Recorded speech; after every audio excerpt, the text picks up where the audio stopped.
प्रधान साहब रेवदर, खेमराज जी,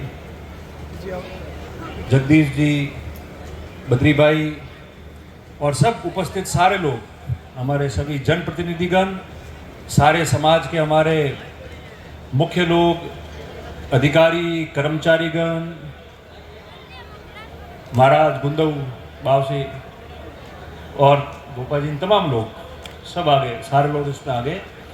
और यहाँ उपस्थित सभी समाज के हमारे बुजुर्ग, सभी नौजवान साथी, बाहर बड़ी तादाद में बैठी हमारी माताएं, बहनें, सब युवाजन, छात्र छात्राएं, छोटे बच्चे और उपस्थित कार्यक्रम में सारे हमारे सम्मानजनक समाज के सारे सम्मानीय लोग, आप सबको हाथ जोड़ के बहुत बहुत राम राम भाई। तो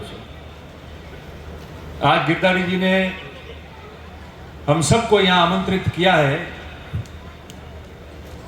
और एक अवसर दिया है कि सारे लोग, पूरे इस क्षेत्र के लोग, केवल आपके 24 गांव के राठौड़ पट्टी के नहीं, जो प्रमुख लोग, अन्य लोग भी समाज के जो बाहर से आए हैं, उनको, साधु संतों को, सबको एक अवसर दिया है कि सब एक साथ में यहाँ बैठे, अपने विचार साझा किए, एक दूसरे को मिले।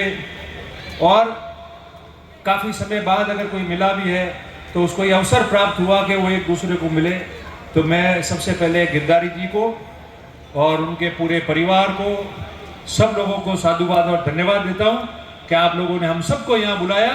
आपको भगवान और आशीर्वाद दे और आप समाज को इकट्ठा करते रहो और मिलाते रहो। सबसे पहले गिरधारी जी ने 2 बैनर लगाया आज यहाँ। एक तो है जीवित गंगा थाली वाली, पहले इसकी बात करते हैं। तो माता पिता को निश्चित तौर पर हम सबका फर्ज बनता है, हमको हमारा ज़माना हमारे माता पिता दिखाते हैं, बड़ा करते हैं, तकलीफ पाते हैं, इस लायक बनाते हैं कि हम पढ़ लिख के बड़े बने, अच्छा व्यापार करें, अच्छे उद्योगपति बने, अच्छे व्यापारी बने, अधिकारी कर्मचारी बने। तो निश्चित तौर पर उनके जीवित रहते वो जब देखते हैं कि मैंने जो परिश्रम किया और मेरी संतानों को, मेरे बच्चों को मैंने उस लायक बनाया है, तो उन्होंने आज मेरा सर, माता पिता का, दोनों का इतना गौरवान्वित किया है पूरे समाज में कि उस लायक बनने के बाद में लोग द्वारका जी ले जाते हैं, 4 धाम की यात्रा करते हैं, सब जगह लेके जाते हैं। और आने के बाद में वो जब रिश्तेदारों को, समाज को, यार दोस्तों को, साधु संतों को, सबको बुलाकर जब कार्यक्रम करते हैं, तो उस माँ बाप के मन में कितनी बड़ी खुशी होती होगी कि आज मेरे बेटे ने इतना बड़ा होने के बाद मुझे इतना अच्छा जमाना दिखाया कि इस उम्र में ये सब नज़ारा देखकर उनकी उम्र और ज़्यादा अच्छी बढ़ जाती है और वो लोग धन्यवाद देते हैं कि मेरे बेटे को मैंने इस लायक बनाया, तो उसने हमारा ये काम किया। तो मैं समझता हूँ कि ऐसे अवसर सादगी से होने चाहिए। जिसकी क्षमता होती है वो अच्छा खर्चा करता है, मगर खर्चा बड़ा करने का मतलब भी ये नहीं होता कि हम लोग ऐसी एक व्यवस्था तय कर देंगे, दूसरा कोई व्यक्ति जो समकक्ष नहीं है और खर्चा नहीं कर पाता, तो वो व्यक्ति अगर अपने माँ बापों को घुमा के लाता है, दर्शन करा के लाता है और इतना बड़ा खर्चा नहीं कर पाए, पर वो समाज के, हमारे कुछ समाज के लोगों को, मुख्य लोगों को, सबको बुलाता है, तो उसको प्रतिस्पर्धा के रूप में कभी नहीं देखना चाहिए। और न देखो ना आप लोग बोलो, जिसकी जो क्षमता है वो वैसे काम करेगा, उसका ध्येय ठीक रहना चाहिए, उसका मन ठीक रहना चाहिए कि वो सामान्य है, वो इतना खर्चा कर नहीं पाता, फिर भी उसने अपने माँ बाप को यात्रा कराने के बाद में बड़े कम लोगों को याद किया, मगर उन्होंने कुछ रिश्तेदारों को और समाज के लोगों को याद किया है। तो ये व्यक्ति भी धन्यवाद का पात्र है, भले वो इतना बड़ा टेंट लगावे कि नहीं लगावे, वो जरूरी नहीं है। आजकल हम प्रतिस्पर्धा के रूप में देखते हैं, कोई होता है तो हम लोग कह देते हैं वने तो अतरू कीधु तो नाने तो कोई नहीं कीधु। उससे मतलब नहीं है, उसका मन कितना मजबूत है कि मैं छोटा व्यक्ति भले हूँ, सामान्य हूँ, मगर मैंने मेरे माँ बाप को मैं 4 धाम की यात्रा करा के और सब जगह से लेके आया हूँ, पर मेरी क्षमता के अनुसार मैंने सबको याद किया और मेरे माँ बापों को अच्छा महसूस कराया कि आपने मुझे इस लायक बनाया। तो जिस लायक भी मैं हूँ, मैंने उतना जरूर किया है इस रूप में हम लोगों को देखना चाहिए, तब जाके एक अच्छे समाज का निर्माण होता है और अच्छी बातें उस समाज के और घर के बारे में लोग कहते हैं। दूसरी बात, कहां गया हूं, दूसरा बैनर लगा स्नेह मिलन, उसमें लिखा है 1 दिवसीय देवासी समाज का स्नेह मिलन समारोह, जिसमें बालिका शिक्षा, छात्रावास, राजनीतिक चर्चा, सामाजिक कुरीतियां, उसके बारे में चर्चा करने के लिए काफी चर्चा सब लोगों ने मंच पे की। मैं आ रहा था बाहर से, जब कैमरा जी का भाषण चल रहा था तो सुनते सुनते आ रहा था, चलते चलते सबको मिलते हुए उस भाषण को। बालिका शिक्षा, छात्रावास, ये सब के बारे में आप लोग जानते हो। अब 20 साल पहले जो बात करते थे वो आज भाषण नहीं रहा है। आज भी 20 साल के बाद में, 30 साल के बाद में, सामाजिक जागृति के बाद में मैं ये कहूं कि बच्चियां पढ़ाओ, बच्चे पढ़ाओ, समाज घर मजबूत होगा, बच्ची पढ़ेगी, 2 बेटी जो जाएगी तो दोनों घरों को बेटी सुखी रखेगी। ये सब बातें इतने साल से हम भाषण में कहते आए, लोग समझते हैं और लोग सुन रहे हैं और लोगों को पता भी है। अब शिक्षा की बात क्या है? अब शिक्षा की बात यह है कि जो छात्रावास आपने बनाए हैं, जिनका संचालन आप कर रहे हो, जो बालिका शिक्षा हम लोग दे रहे हैं, वो आगे कितनी मजबूत हो और कैसे हमारे काम आए। वो छात्रावास जो आप लोगों ने आज नहीं, पहले भी छोटे मोटे बनाए, पैसे देके खर्च करके उनको इतना बड़ा बनाया, भव्य रूप दिया है, उनका मेंटेनेंस कैसे हो, कई जगह उनके रखरखाव कैसा हो, बिजली का बिल टाइम पे भर जाए, फर्श टूट गया है वो ठीक हो, शौचालय ठीक रहे, उसकी व्यवस्था एकदम ठीक रहे, तो जो पैसा हमारे लोगों ने उस पर खर्च किया है वो खराब नहीं जाए और उसकी व्यवस्था निरंतर चलती रहे। सबसे ज्यादा उस पर ध्यान देना और सब लोगों को उसी के लिए वो पैसा देना है।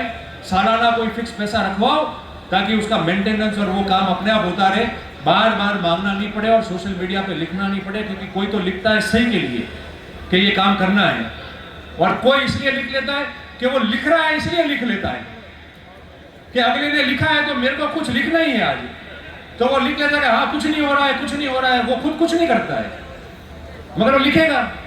हमारी व्यवस्था हमको तय करनी है, हमारे समाज की बात, समाज में कैसे रहे, बंद मुट्ठी की बात रहे, हमारी इज्जत, हमारी गरिमा हमारे हाथ में रहती है, उसको तय करना हमारा काम है। तो मैं समझता हूं कि इनके रखरखाव कैसे हो, आप उसका ध्यान दो। और दूसरा, छात्रावास तो अब सब जगह बन रहे हैं, इतने सक्षम और सब समझदार हो गए कि लोग बना ही रहे, उसकी बात करने की आवश्यकता नहीं है। मगर एक बात मैं कहता आया हूं और आज मैं वापस कह रहा हूं, कैमरा जी यहाँ बैठे, बाबूश्री तीरगिरी जी,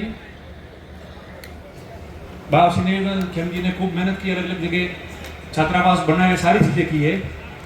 अब आप भी एक लक्ष्य रखो, हमारी मदद मेहनत हम लोग साथ मिलकर करेंगे, खूब हॉस्टल बन गए, सब चीजें सब बन रही है और अब तो हम लोग इतने सक्षम हो गए व्यापारिक और बुद्धि के रूप से कि कोई कमी नहीं है हम लोगों के बीच। मेरा ये निवेदन है कि इतनी हिम्मत करो सब लोग मिलकर कि हम जालोर, सिरोही, पाली और इन सब के मध्य जो है, इन दोनों जिलों के मध्य पूरे राजस्थान के लिए एक बहुत अच्छी स्कूल और हॉस्टल हम खुद निर्माण करें, जिसमें हमारे बच्चे 12वीं तक कम से कम उस स्कूल के अंदर पढ़े, उस हॉस्टल में रहे और वहां से बच्चा हमारा पढ़ के निकले, जैसे अन्य समाजों में हमने स्कूल देखा है।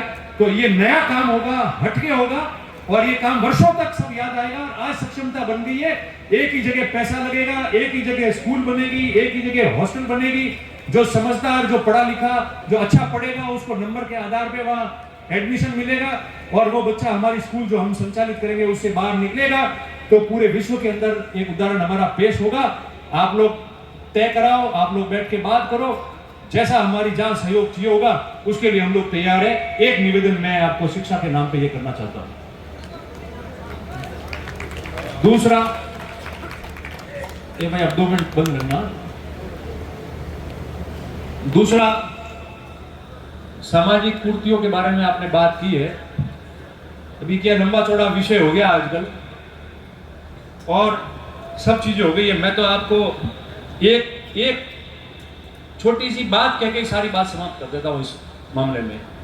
सबने कहा नशा बंद कराओ, जाजम पे नहीं होना चाहिए, मैं खुद मानता हूं, सब कुछ है, समय वो भी नहीं रहा है। टीवी बाबूजी ने कहा कि कैसा ओरिजिनल माल मिलता है, डुप्लीकेट मिलता है, मगर नशा तो लंबी चौड़ी लिस्ट होती है, सब तक सीमित रहता है, सब चीजें उसमें लागू होती है, खाली जाजम पे अमल ढूंढने की भी बात नहीं है। और आज भिनमार में मीटिंग की, सांचौर में मीटिंग हुई, सबने मीटिंगें की, कब की? और उसके बाद में लोग अभी शादी के कार्ड, और शादी का सीजन आने वाला है, शादी के कार्ड में छपा रहे हैं। राजस्थान पुलिस के अधिकारी उसका आह्वान कर रहे हैं कि नहीं होना चाहिए, और धीरे धीरे सब समाज मीटिंग भी कर रही है और कार्ड में भी अलग अलग समाज के लोग छाप रहे हैं।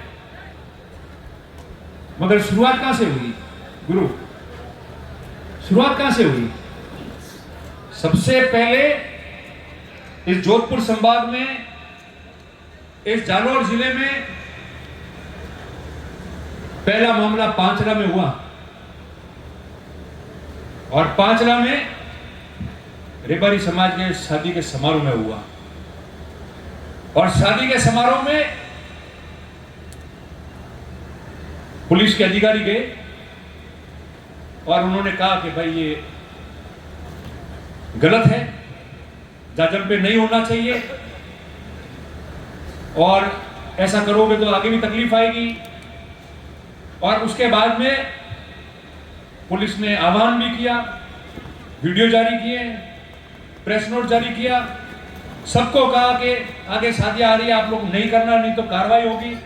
उनको भी धन्यवाद देते हैं कि उन्होंने आह्वान किया, मगर उससे भी धन्यवाद सबसे पहला रबारी समाज का है कि पुलिस गई, कार्रवाई की, एक छोटे बच्चे से लेके बुजुर्ग भी चू नहीं बोला।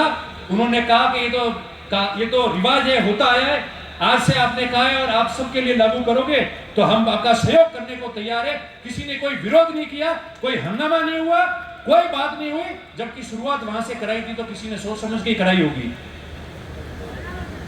पर अगर किसी के मन में था तो उसकी बात मन में रही कि हमारे लोगों ने, समाज के लोगों ने कोई विरोधाभास बयान नहीं किया, कोई पुलिस के साथ झगड़ा नहीं किया, कोई बात नहीं कही, कोई उलझे नहीं, किसी ने कुछ नहीं किया। बहुत समझदार लोग वहां थे और उनसे ज्यादा समझदार थे जिन्होंने शिकायत करके भिजवाया था कि एक अच्छा आईपीएस ऑफिसर अच्छा काम कर रहा है, तो आज इनको, इनसे कई लोग होते हैं, इनको उलझा दो, ये उलझ जाएंगे तो इनके आपस में ही खाता पूरा हो जाएगा, बाकी सारे काम शुरू हो जाएंगे।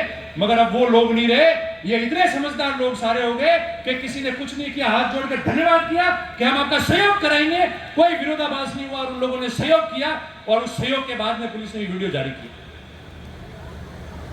ये समझदारी की बात थी, और नहीं तो कईयों के मन में रह गई। शाला जी, रुडेराम जी, सब बैठे नहीं आप, सारे लोग, कृष्ण जी, अमरा जी, सारे।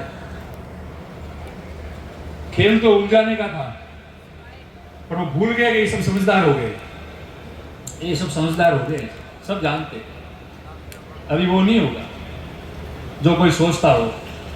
एक अगर अच्छा अफसर अच्छा काम करता है तो उसके काम की तारीफ होगी, उसका सहयोग भी किया जाएगा, तारीफ कर भी रहे हैं, सहयोग भी कर रहे हैं। और इससे बड़ा सहयोग क्या करेंगे? शादी का अवसर, कोई अफसर आया है, रेड हो गई एक प्रकार से, फिर भी लोगों ने अपना खाना शुरू रखा, उन्होंने कार्रवाई की, किसी ने कुछ नहीं कहा, धन्यवाद देते हैं। और उसके बाद में ये सिलसिला शुरू हो गया कि उन्होंने आह्वान कर दिया कि अब ये जाजम पे कोई नहीं करेगा। तो अब वो समय नहीं रहा है, इसलिए आप लोग भी सावधान रहना, क्योंकि अभी जब तक मामला नहीं जमेगा ना, तब तक नया नया मामला होगा, और शादियों की सीजन आ रही है आगे जागरण की, तो सच्ची झूठी शिकायतें भी करेंगे। जो घर में नहीं कर रहा होगा उसके वहां भी भेजेंगे, आज तो वहां मौका है थोड़ा जाना, कुछ नहीं करेगा तो भी जाएगा।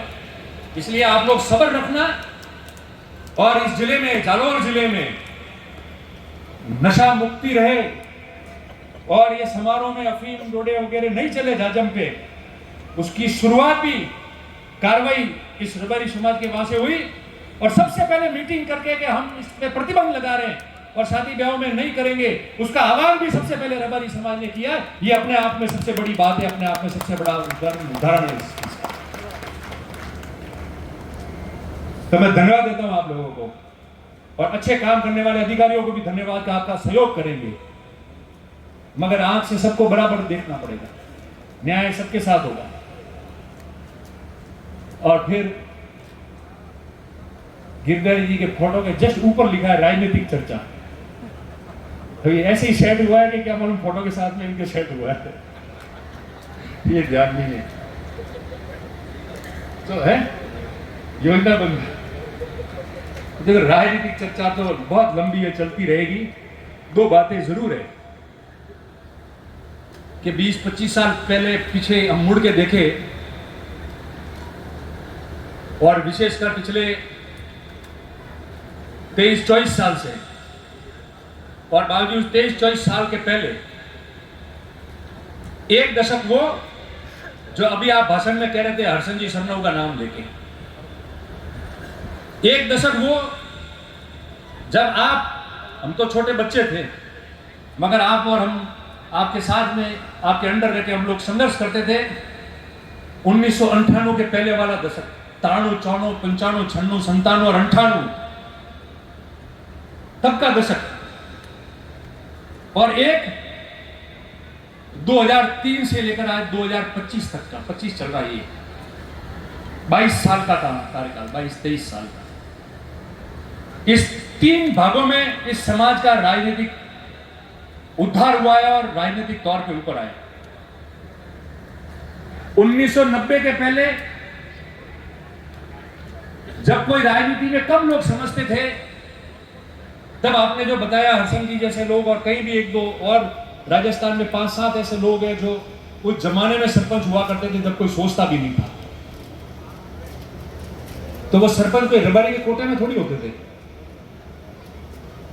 ईश्वर ने उनमें कोई विवेक, बुद्धि, बल दिया था, जब जाके 36 कौम उनके साथ हुई और वो 36 कौम के मदद आशीर्वाद से उस जमाने में बड़े बड़े लोगों के बीच में जाकर सरपंच बन के आते थे। उस समय कोटा नहीं था कि कोटा देना है, यहां सरपंच रबारी करना जरूरी है, पर उन लोगों ने निभाया ना। उनको कोई सिखाने वाला नहीं था, उनको कोई बताने वाला नहीं था, उनके लिए समाज नहीं थी कि पूरे राजस्थान के 1000 आदमी उस जमाने में आके लड़े कि हमारा आदमी पहली बार सरपंच लड़ रहा है तो हम लोग आए इनको जिताना है, वो नहीं था। मगर फिर भी वो लोग सरपंच बनते थे, ऐसे आधा डजन 1 डजन लोग होंगे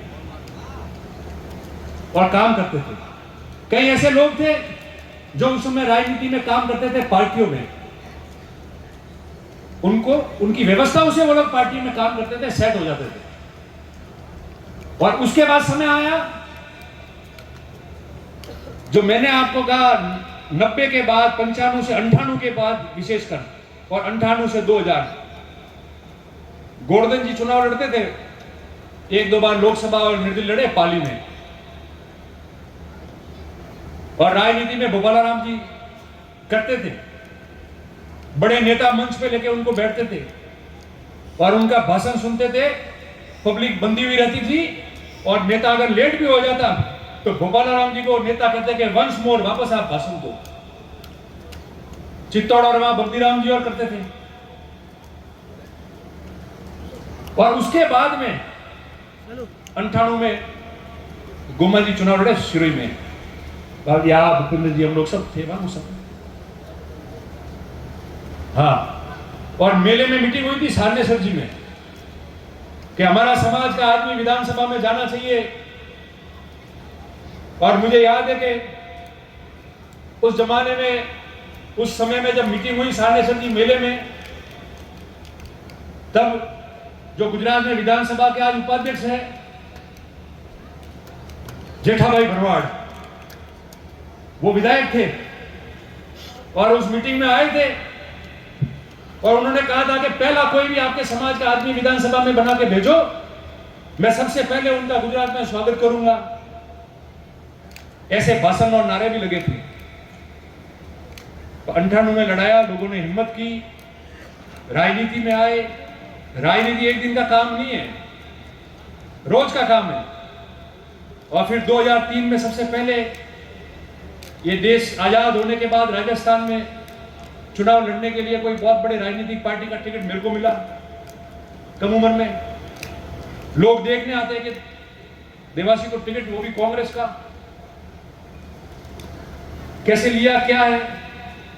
चुनाव लड़े गए, 8 में दो जने विधानसभा में पहुंच गए और जिनके हाथ में जो मौका आया उन्होंने काम किए।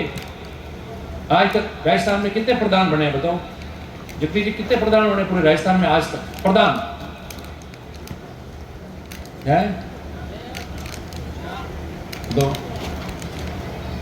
बाली, रानीवाड़ा, रेवदर और मारवाड़ पुलिस। ठीक कह रहे हो, 4। देश आजाद होने के बाद 4 बने। 4 में से 2 जालोर सिरे में बने, 2 पाली में बने, और 4 में से 3 जो है वो हमारी बहनें महिलाएं बनी। 4 में से 3 प्रधान राजस्थान में, आजाद राजस्थान में। पर बनाने के लिए कितनी तकलीफ आई होगी। नगर पालिका में उपाध्यक्ष ही बने, चेयरमैन भी बने, बनाने में कितनी तकलीफ आई होगी। बनने के बाद कोई कह सकता है कि मैं सेटिंग की दून गॉप की दून मुयू one go one way that, कोई बताने की जरूरत नहीं, भले मुंह हो कोई हो, मतलब खरा पसीना वन टाइम में से आवे, जरी बनावा वाला बनावे बना, जरे रातों रात जागे।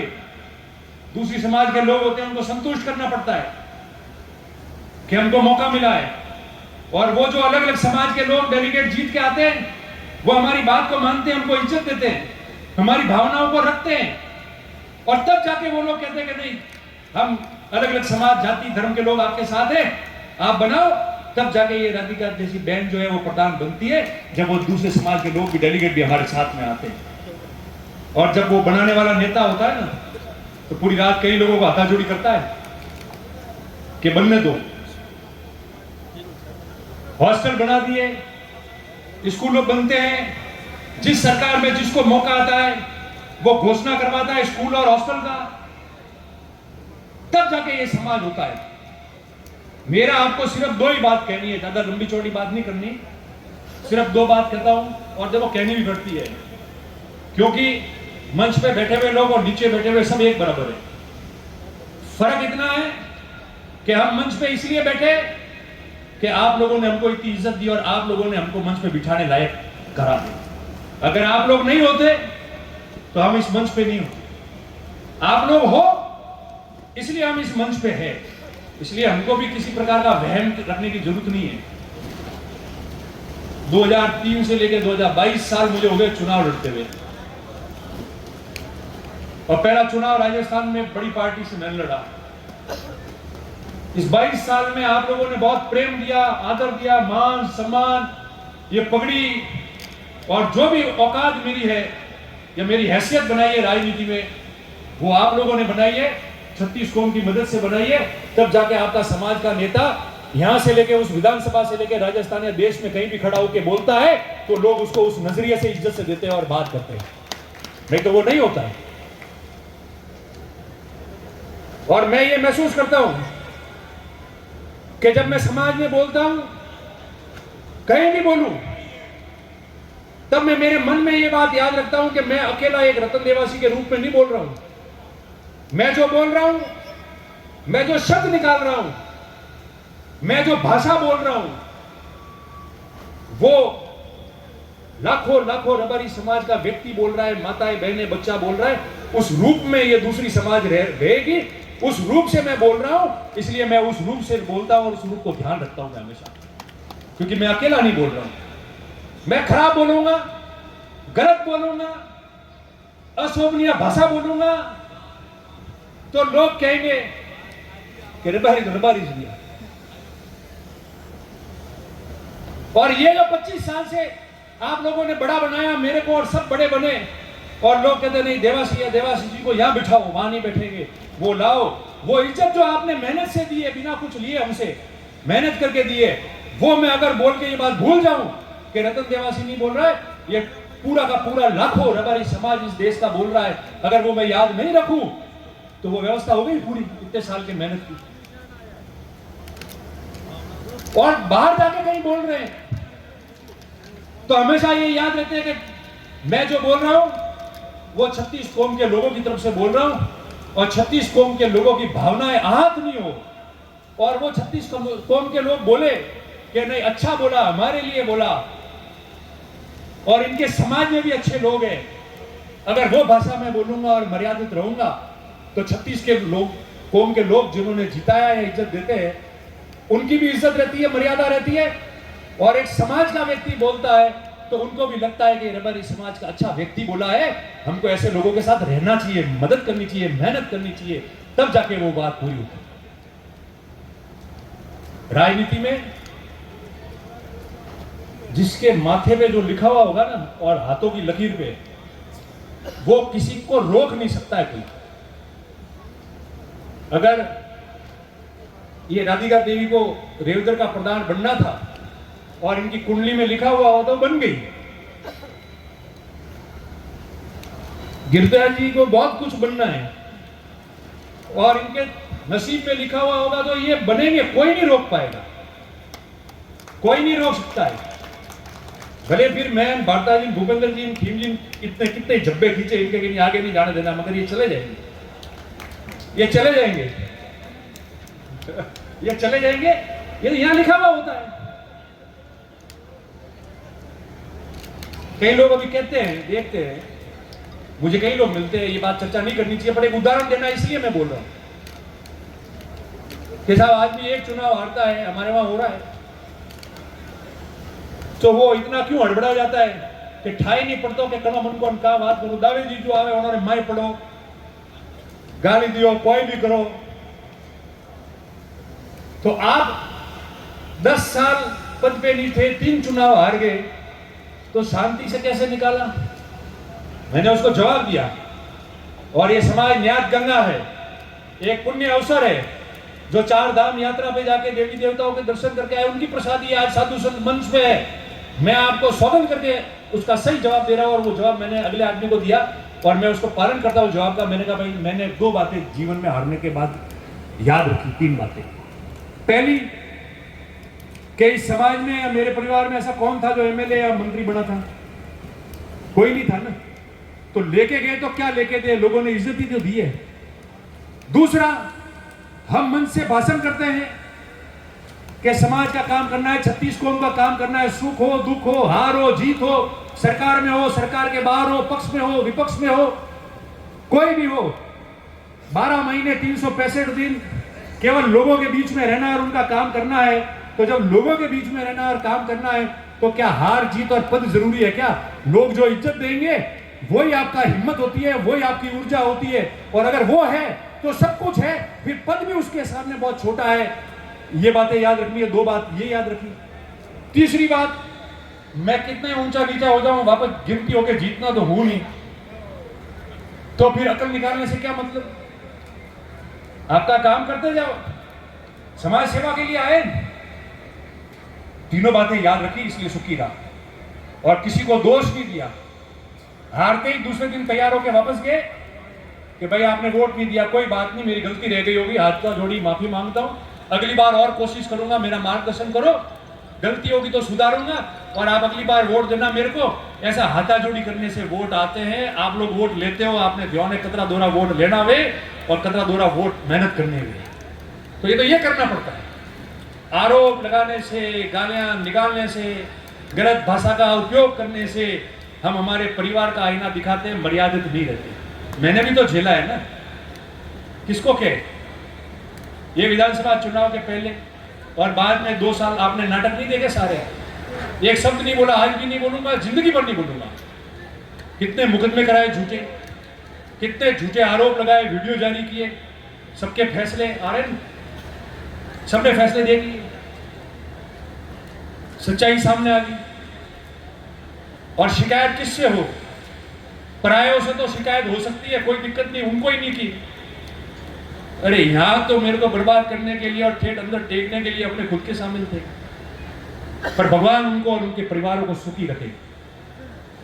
कोई समाज का व्यक्ति हो, किसी ने कुछ भी कोशिश की हो मेरे साथ में, आम लोगों ने बहुत की, 2-4 मुट्ठी भर लोग थे वो, पर मुट्ठी भर लोग कुछ नहीं बिगाड़ सकते जब ये सामने बैठा हुआ समंदर मेरे साथ है और लहरों में भी मुझे वो लोग ऊंची लहरों में लेके जाते हैं, तो मुट्ठी भर लोग जो है वो कोई कुछ नहीं बिगाड़ सकता।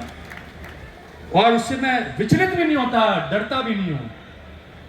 जब हम हिम्मत करके सेवा करने आए और आपके साथ में रहने आए और आपको और आपकी समाज को 36 कौम की मेहनत के साथ ऊंचाइयों पे लेने के लिए आए, तो सुख दुख हार जीत तो आती रहेगी, प्रताड़ित भी होंगे, गालियां भी सुननी पड़ेगी और षड्यंत्रों का सामना भी करना पड़ेगा, धक्के भी ठोकेंगे, जेल भी भेजने की योजना बनाएंगे, वो सब सहन करेंगे और सामना करेंगे आगे भी आने वाले समाज में, मगर कभी भी विचलित नहीं होंगे, क्योंकि ये पूरे समाज को डिस्टर्ब करना चाहते हैं। मुट्ठी भर लोग दूसरों से खरीदे हुए और उनके अनुसार चलते हैं, इसलिए विचलित नहीं हुआ।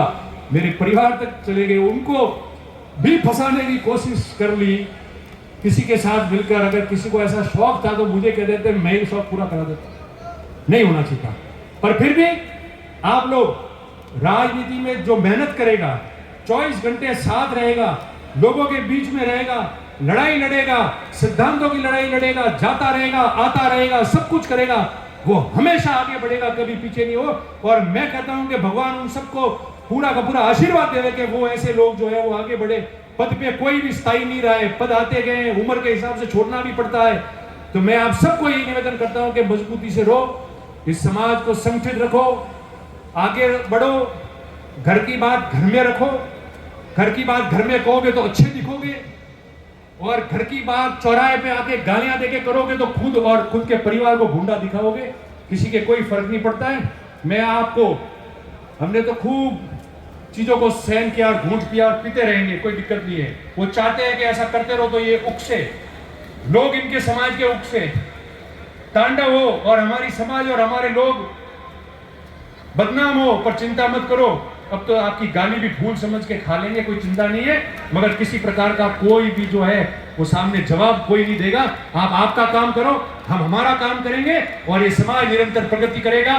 गिरधारी जी, इनके पूरे परिवार को भगवान आशीर्वाद दे, इनके माता पिता का इनको और आशीर्वाद प्राप्त होता है, हजारों साल पूरे परिवार के बुजुर्गों की उम्र हो। आपने बागोड़ा में छात्रावास के लिए भामाशाह के रूप में अच्छी राशि दी, आपको और ईश्वर दे, और हम सब मिलकर राजनीति में जो जहां है वहां रह के अपना काम करो, कोई दिक्कत नहीं है।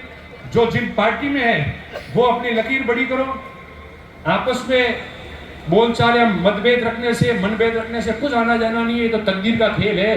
कई लोग बहुत मेहनत करते हैं, रह जाते हैं। हमने बहुत मेहनत की, 3000 से हार गए। कई लोग आते हैं, आज जीतोड़ा वो तो मंत्री वो, पर नहीं जीतिया नहीं, हमें वो कौन कर जो अपन जीतू है जनता, वो कौन करना रही है, चलता रहेगा। ये हमको तो भगवान शिव का आशीर्वाद है, माँ भगवती का आशीर्वाद है, पशुपालक के बेटे हैं, लोहे जैसा 100 मन का कलेजा लेके हम लोग जन्मे हैं। कुछ मिले कि नहीं मिले, मेहनत तो हम कर सकते हैं, और वो मेहनत कर रहे हैं। और जो मेहनत करेगा इस मैदान में रह के लोगों के बीच, उसको पुरुषार्थ मिलेगा, उसको कोई नहीं रोक पाएगा। ये मैं आपको कहते हुए आप सबको साधुवाद, आप सब प्रगति करो, समाज संगठित रहे और हम सब मिलकर आगे बढ़े। आप सबको बहुत बहुत धन्यवाद, बहुत बहुत आभार, धन्यवाद, जय हिंद।